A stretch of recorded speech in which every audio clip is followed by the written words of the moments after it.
கேவா என்ன பண்ணுற? கிழங்கு தொடச்சி தான் ஏற்றணுமா? இன்றைக்கி தான் புதுசாக ஆரம்பிச்சிருக்கீங்களா? ம் நம்பரா ஏன் என்ன பண்ணிகிட்டு இருக்கா?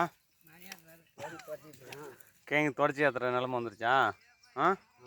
நிலமையை பாரு. ஆமாம் என்ன இதுதான் நல்லா சௌகரியமாக இருக்குதுல்ல? தொடச்சி பாரு, நிலமையை பாரு. நம்ம நிலமையா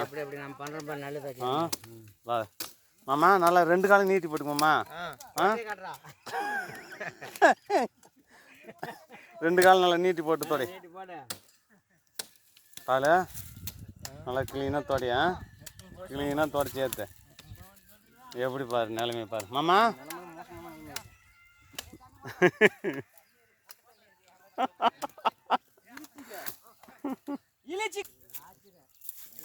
தெரியுதா என்ன கவுண்டத்தனம் பார்த்துட்டு இப்போ உனக்கு தேவை இது?